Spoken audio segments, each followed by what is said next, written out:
Jovem Pan News.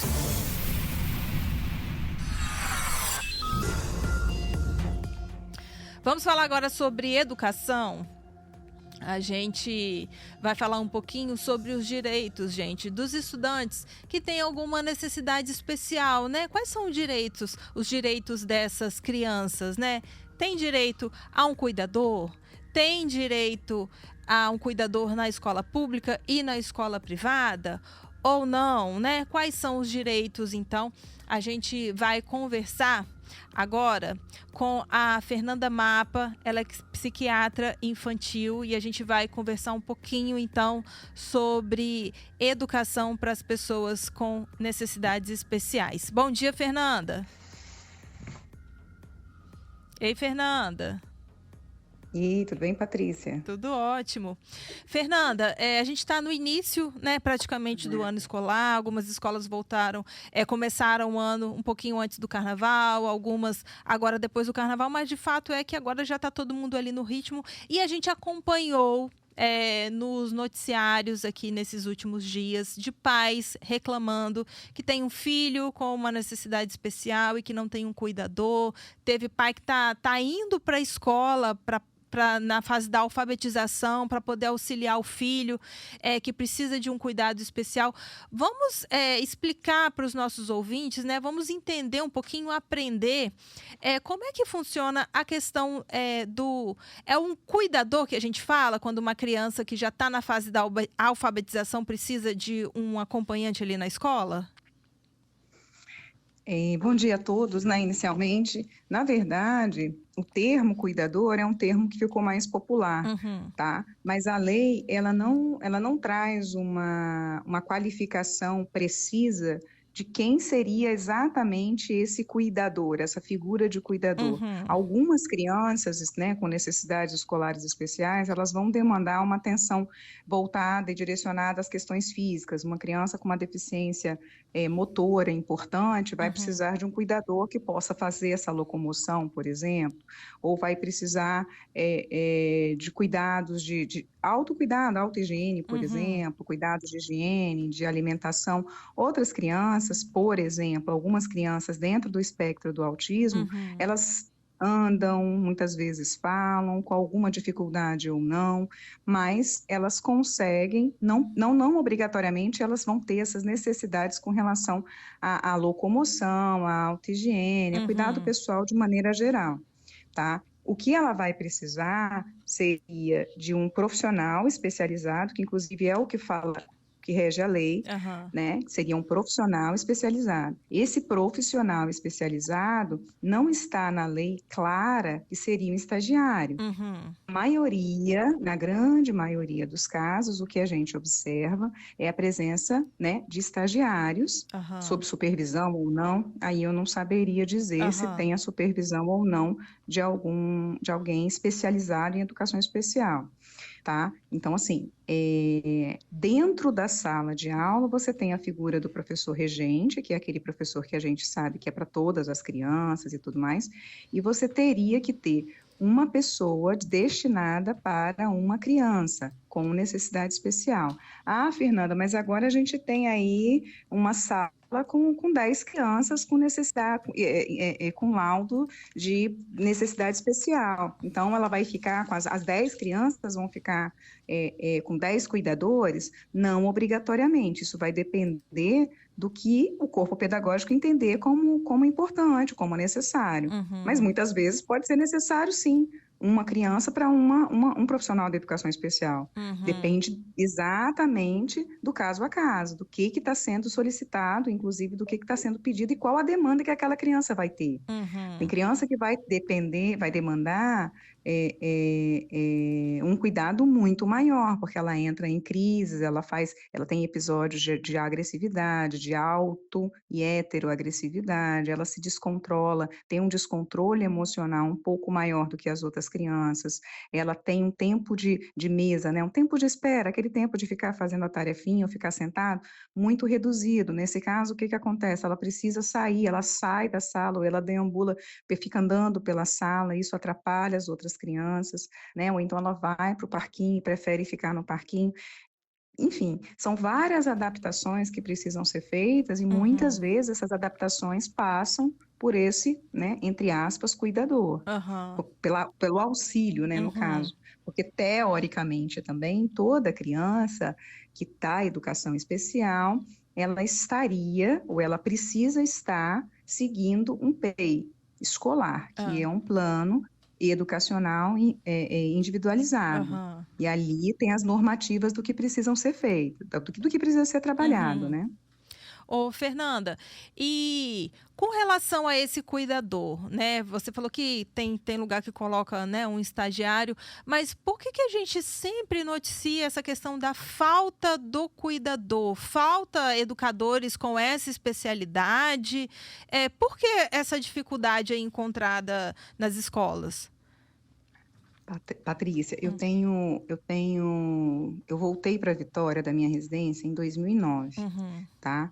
Então, assim, desde 2009 eu escuto exatamente a mesma coisa. Que Uhum. bom que vocês estão tendo a sensibilidade de trazer esse tema à tona exatamente nesse início de ano, Uhum. porque é todo ano a mesma história, seja na Grande Vitória, seja nas cidades do interior. A Uhum. gente tem essa mesma demanda. E essa pergunta, eu acho que é a pergunta de milhões, né? Porque quem deveria, de fato, responder são os gestores da educação, Uhum. porque não faz sentido, não faz sentido algum. Ah, mas agora porque agora a gente tem uma quantidade muito grande de diagnóstico de, por exemplo, de autismo. Uhum. Ok, só que a criança, quando ela vai ser matriculada, ela no final do ano, quando ela já está na escola, ela já está na escola e o laudo não vai mudar, ou seja, Uhum. eu já sei que Sim, aquela criança vai precisar, e aí eu tenho um incremento, sei lá, de mais 5 crianças que eu estou Uhum. recebendo ao longo do ano, mas tá bom, e por que não tem para ninguém? Então, Uhum. é um Sim. cálculo que não fecha. E muitas vezes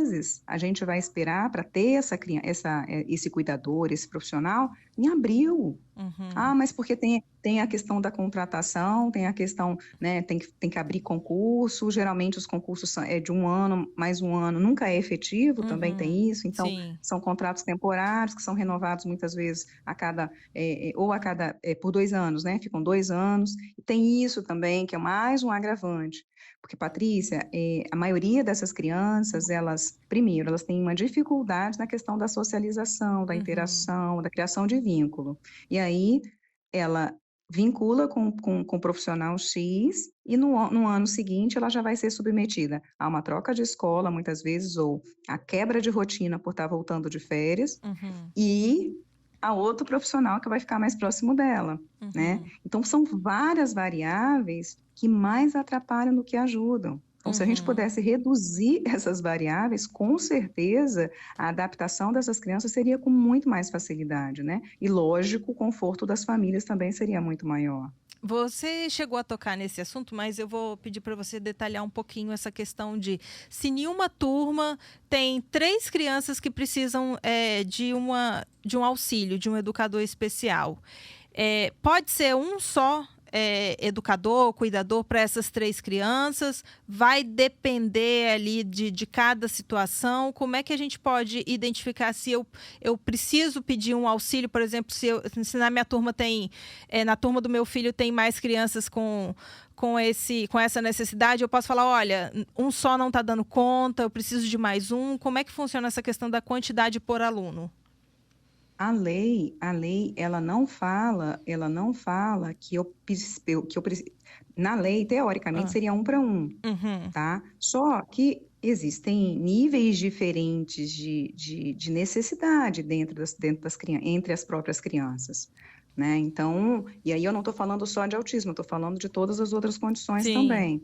Então, se eu posso conseguir, por exemplo, que duas, 3 crianças sejam auxiliadas por uma pessoa apenas, pode, desde que isso seja realmente possível, de acordo com o que está sendo proposto no PEI, por exemplo, Uhum. né? No PEI daquela criança, das 3 crianças que estão sendo acompanhadas. Sim. A questão é que não é isso que a gente observa, porque o que acontece?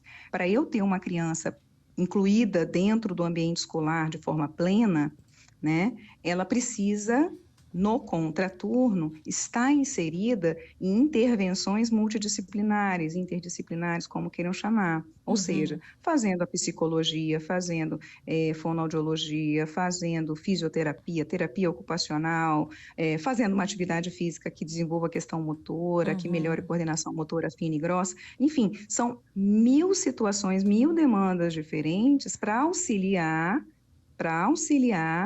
no desenvolvimento de habilidade social, no desenvolvimento de habilidade motora, no desenvolvimento de habilidade emocional.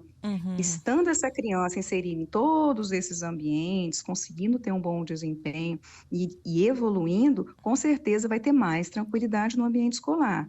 Só que a nossa realidade hoje não é essa. E essa lei é válida para a escola pública e particular? Destinados a intervenções.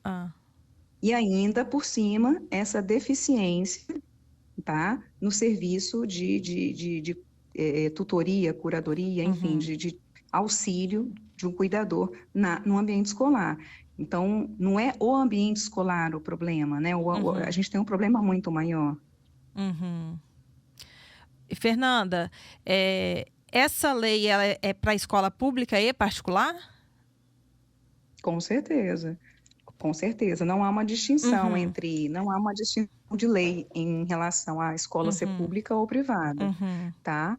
Não tem mesmo. Se eu matriculei o meu filho numa escola particular, né, e eu vi que a escola não está atendendo a essa necessidade, quem que eu procuro? Eu procuro a Secretaria de Educação, eu procuro o Ministério Público, como é que eu posso fazer essa lei valer? Então, eu acho que o primeiro caminho é conversar com a escola com a qual você fez a matrícula, né? Eu acho que o melhor caminho é sempre o administrativo. O caminho jurídico, ele é um caminho auxiliar. Primeiro, eu tentaria via administrativa, até porque quando você vai fazer a matrícula do teu filho, geralmente você fala, olha, o meu filho, ele tem, né, certa condição, tá aqui, tá o laudo, né, dizendo como ele é, e eu posso te falar também como ele é. Vocês aceitam? Sim, aceitamos, até porque não é permitido a recusa da matrícula, né, isso não é permitido, porque eu tô com 15 alunos, eu só consigo ficar com 15, ok, então aí é um problema, porque você não vai poder negar o 16º, tá? E aí, eu não estou conseguindo que a lei seja cumprida, realmente cabe uma ação judicial. Né? Muitas vezes as pessoas procuram, hoje há no mercado uma quantidade grande de especialistas nessa área do direito que são destinadas a auxiliar mesmo os pais nesse sentido de dar esse direcionamento do caminho a seguir, né, via judicial, porque, infelizmente, para fazer valer, muitas vezes é necessário meios não administrativos. Né? Tá certo, Fernanda. Muito obrigada pela sua participação aqui com a gente. Um ótimo dia para você e até uma próxima oportunidade. Obrigada aí pela oportunidade, principalmente obrigada pela possibilidade de dar a voz nesse começo de ano, porque realmente é uma questão que vem se arrastando há muito tempo. Sim, Bom? com certeza. Um abraço. Tchau, tchau. Outro, tchau.